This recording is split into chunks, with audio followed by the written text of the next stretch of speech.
I have a reading for you about today's program, Leftovers. And the reading is by Calvin Trillin. The most remarkable thing about my mother is that for 30 years she served nothing but leftovers. The original meal has never been found.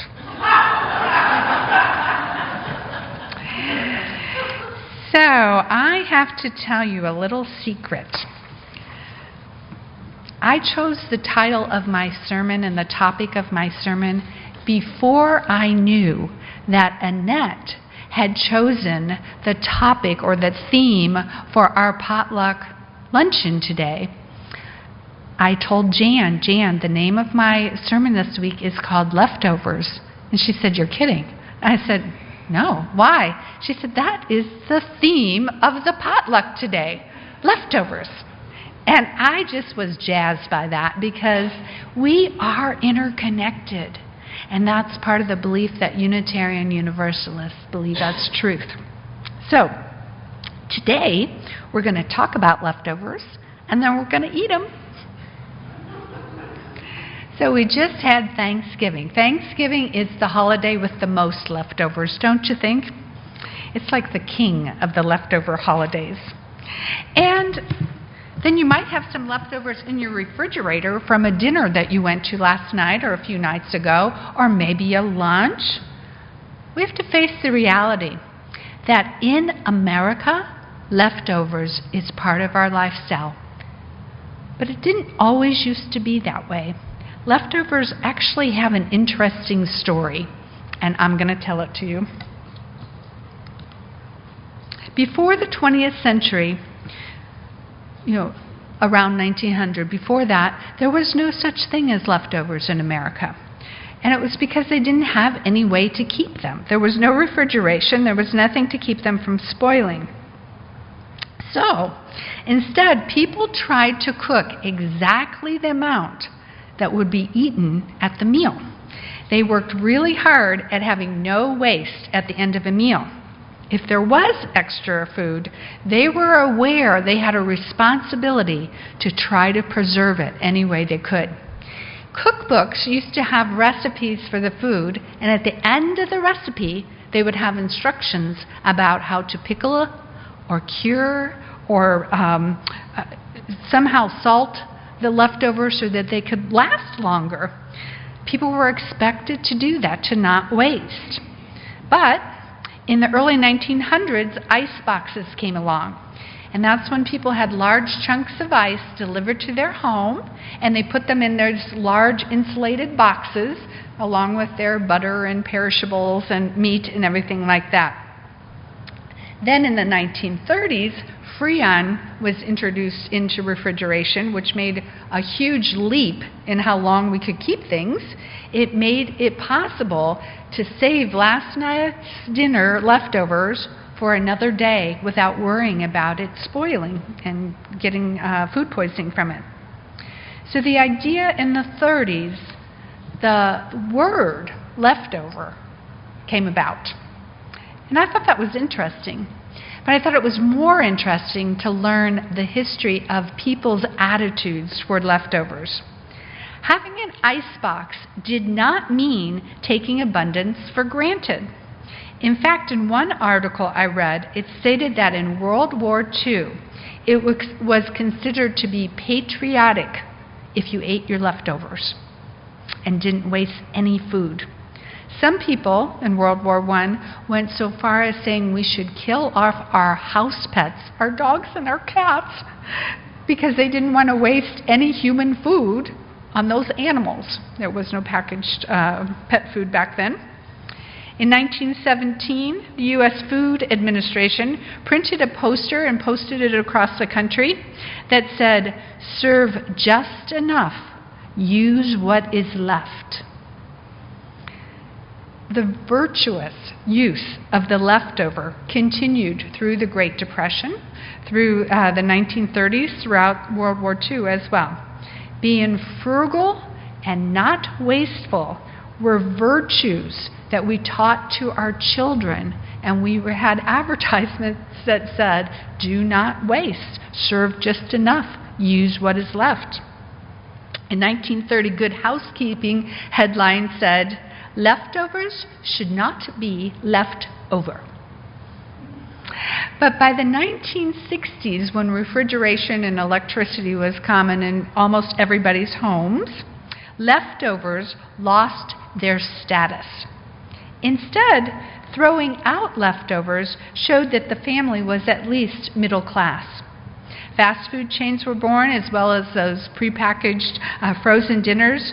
Both became symbols of casual affluence in a way that packing up last night's pot roast definitely did not. So at the same time, in the 1970s, the women's movement really was in full swing. Women were entering college and also the workforce en masse, and there was a rebellion to doing all the cooking that was considered women's work. Having to get creative to redo last night's dinner was something that women were resisting. They found it a bit insulting. Paradoxically, the convenience of being able to serve leftovers after you've worked all day was frowned upon by the conservatives. They were crying that women were shirking their responsibilities by using leftovers. They should not do that. They should prepare a fresh meal every day. So there was a conflict about leftovers. People had resistance to using them, and yet they were ridiculed if they didn't, and they were ridiculed if they did. So it went from being virtuous and patriotic to you should really be creative and better at making this all work. So women had mixed messages, mixed attitudes toward leftovers. Women's magazines had etiquette columns, and people would write in and say, "Is it polite to ask for a doggy bag at a restaurant?" The answers were very mixed. Some etiquette people said, "Oh yes, it's polite." Others said, "Oh no, don't you dare." And believe it or not, it's still a common etiquette question now. In 2018, I was shocked to learn that. People are often embarrassed to ask for a to-go container in a nice restaurant because it signals that they are poor and they're penniless and they have to take this home. So there's a resistance to it. Other people say, "Are you crazy? Of course get a to-go box. Don't waste the food." The Financial Post, which is a business journal, says it is absolutely rude to ask for a doggy bag when you are at a business luncheon. Don't do it. But Miss Manners said, it's perfectly acceptable. Of course you should do it. So it seems that you are going to have to decide where you stand with taking leftovers home and where you stand with the leftovers in your house. I can tell you where I stand. After reading Helen Veit's book, Modern Food, Moral Food, I think leftovers are poised to a return of their days of glory. Veit says, not only did portion sizes grow by 50% from 1977 to 1997, but the popularity of foods like stews and curries, and in the South, gumbos, taste better after a few days. So it makes it ripe for this resurgence of an acceptance of eating leftovers, if not for civic purposes, but for your own culinary pleasure. So I'm a definite yes on doggy bags and the reduction of food waste. And I'm also a definite yes on actually eating your leftovers, as opposed to letting them grow into science projects in the back of your refrigerator. I believe what the Native Americans said to the early settlers that came to America. They said, "We have a word for the sickness of taking more than you need. That word is wedico, and you and your people are full of it." I say let's do our part to not be full of it, to not be full of wedico, taking more than we need. I want to share a story with you about Wetico from a Unitarian Universalist minister, Reverend Jennifer Hamlin. She is in the UU Society of Syracuse, New York. She says, "We have become a land of leftovers. The statistics are sobering. As Americans, we generate about 208 million tons of solid waste every year. Each one of us generates an average of 4.5 pounds of waste a day. As a country, we generate more garbage than any other country by far," which is, I've read that in lots of places, so I believe it. A few years ago, Reverend Jennifer had an awakening. She realized we have an abundance of food, but that we also have a price that we pay for that.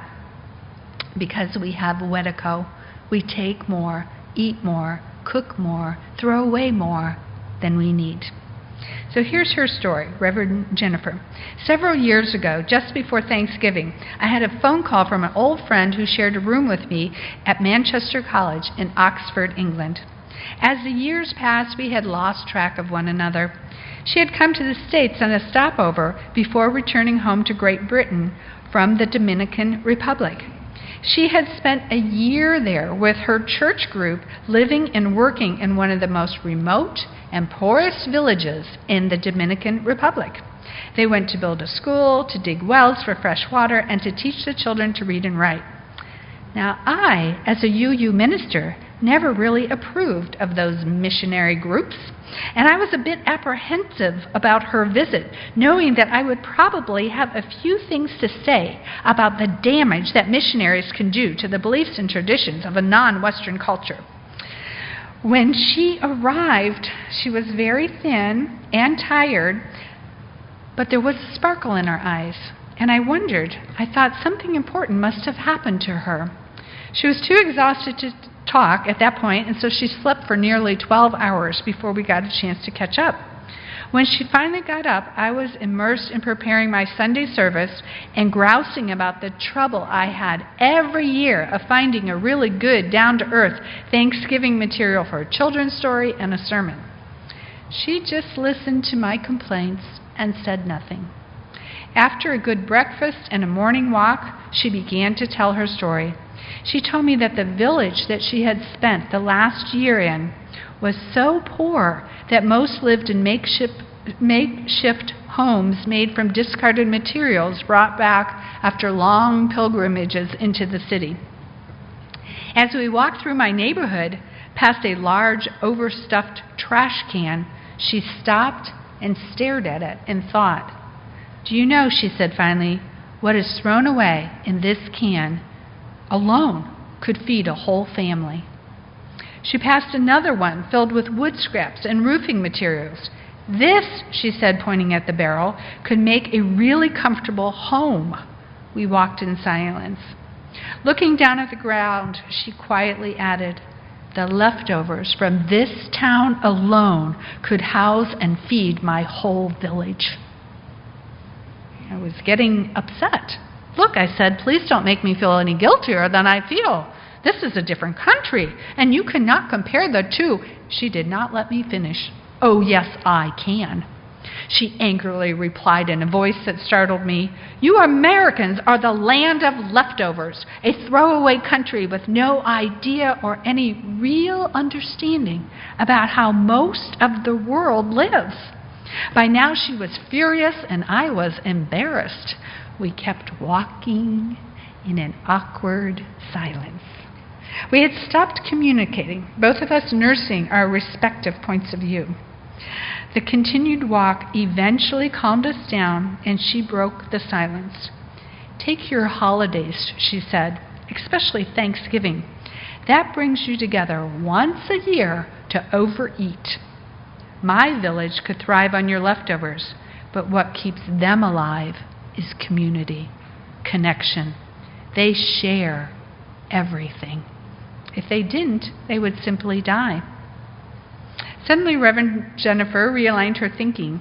Leftovers meant prosperity in our country, but they also meant a disconnection from depending on each other, from sharing, from community. which reminds me of a Jesus story. In John 6, verses 8 through 12, in the Bible, it's the story of Jesus feeding the multitude of 5,000. The crowd was there to hear him preach, but everybody got restless as they got hungry. And one of the disciples said, "What can we do? What are we going to do with all these people and no food?"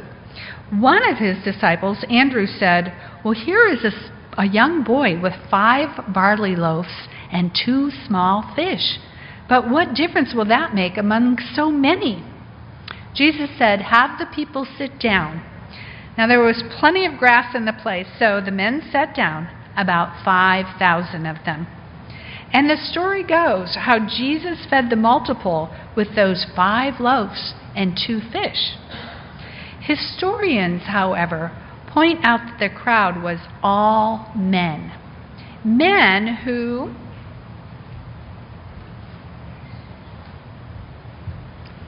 back in the day wore long robes, and inside the robes were pockets. And inside the pockets were things they might need throughout the day: tools, snacks, bread, something to drink.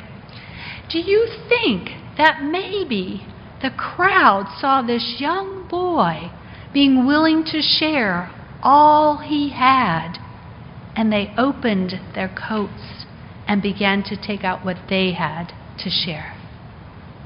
I think it's possible, because I don't think it's possible to feed 5,000 with 5 loaves and 2 fish. At the end of the story, Jesus tells the disciples to go about the crowd and collect all of the leftovers so that nothing would go to waste. They came back with 12 full baskets of food. I think it came from the robes. So, what if we did that? What if we opened our robes, took out what we had, and shared it with other people? In fact, there's a company in Atlanta that is doing just that right now. It's called Second Helpings Atlanta. According to their website, it all started in a simple way to tackle 2 big problems: hunger and food waste. A few members of a temple in metro Atlanta wanted to take leftover fresh food from grocery stores and restaurants and quickly deliver them to agencies that could hand that out to people that needed the food. People would get fed, and the perishable food would not get wasted. Well, what began as a social action project in their temple more than a decade ago quickly grew as members knocked on doors, gathered donations, and identified agencies that could deliver the fresh food in the community. Now, it's a nonprofit, Second Helpings Atlanta, and it has 85 food donors that donate every day. It has 55 partner agencies to give the food to the people that need it the most. And they have a team of more than 470 volunteer drivers who hit the streets every day and pick up and deliver the perishable food. There are solutions. There are solutions. Since their first delivery in 2004, the group has rescued more than 8.5 million pounds of food. They figure that's made probably about 7.5 million meals. Last year alone, the group delivered 1.5 million pounds of food. And this September of 2018 marked the 16th month in a row that they have collected over 125,000 pounds of food each month that gets thrown away in Atlanta. Can you imagine in Houston? So, in August of 2017, they started a large event food rescue program where they pick up food from places like their new Mercedes-Benz Stadium, our Toyota Center. In just one recent weekend, the volunteers rescued over 4,000 pounds of food, including pans of shrimp and chicken cordon bleu from the luxury suites and clubs that would normally just get thrown away. It was distributed to 7 partner agencies. One of those agencies is the Veterans Empowerment Organization. Now, the Veterans Empowerment Organization in Atlanta usually houses 100 to 110 homeless veterans. But this delivery from their Toyota Center provided 4 lunches and 6 dinners to everyone on campus. So the agency's grocery budget didn't have to be used as much for groceries. Instead, they were able to use it to get things like suits for job interviews and boots for construction jobs. That is, the Second Helping program helps support other programs in their cities to be more efficient and more effective. They, like those in the village in the Dominican Republic, have regained the practice of caring and sharing for everyone, for all of those in need. Do you hear what I hear? A child shivers in the cold. Let us bring him silver and gold. Let us bring him food so he doesn't have to go one more night to bed hungry. Let us remember all the people.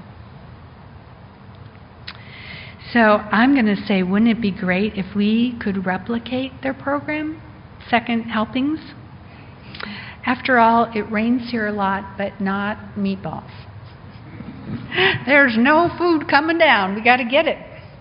So, if anybody has the energy to start the program here, Second Helpings Houston, Second Helpings Unitarian Fellowship of Houston, I will help you.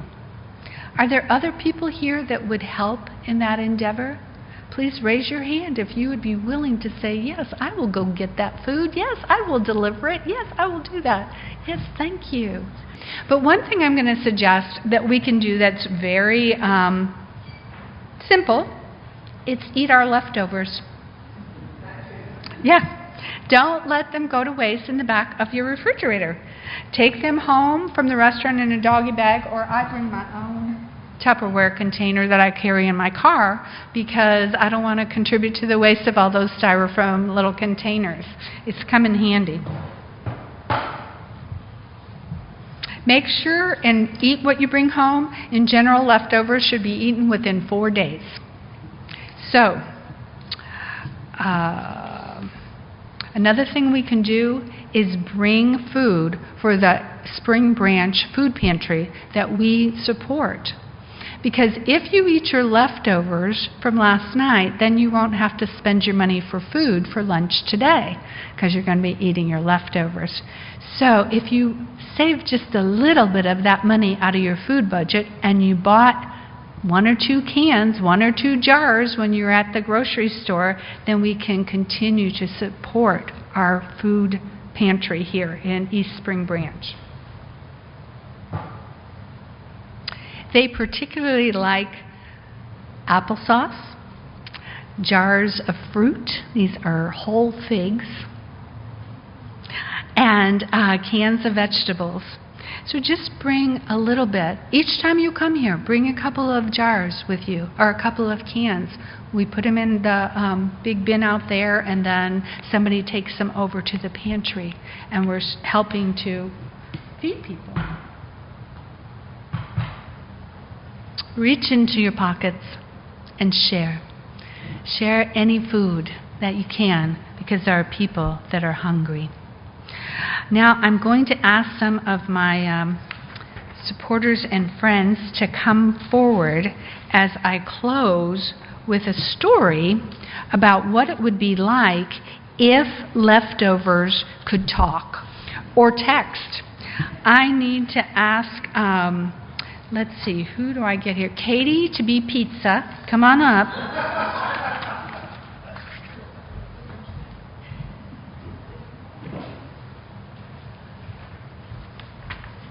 Annette, you're falafel. And Harold, come up to be Caesar salad.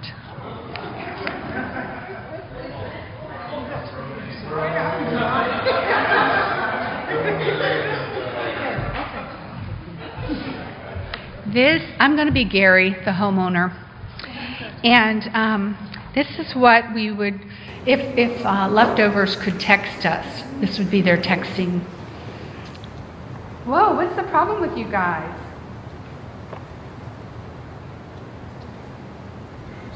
What's the problem? What's the problem? We know your plans. We know your plans. You traitor. Well, no, guys, listen to me. Mama.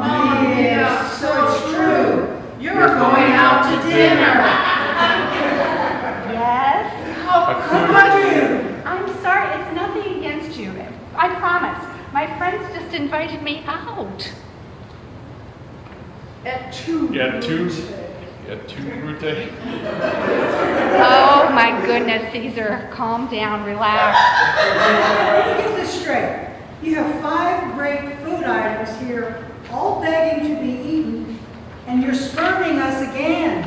Oh, don't be like this. I promise you I will eat all of you. Lies.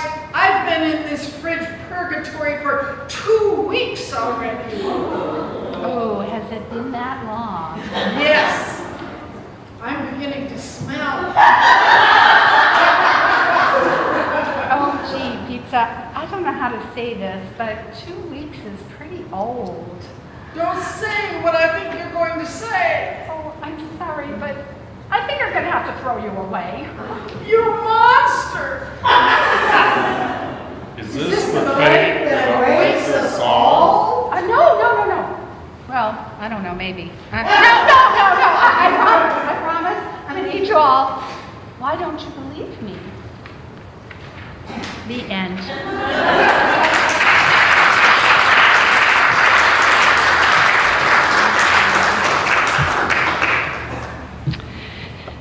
So, eat your leftovers, and blessed be. There are solutions, second servings, downtown helping, bringing 2 cans with you next time you come here. Together, if we lean on each other, if we share with each other, we can heal the world bit by bit. Blessed be. Amen.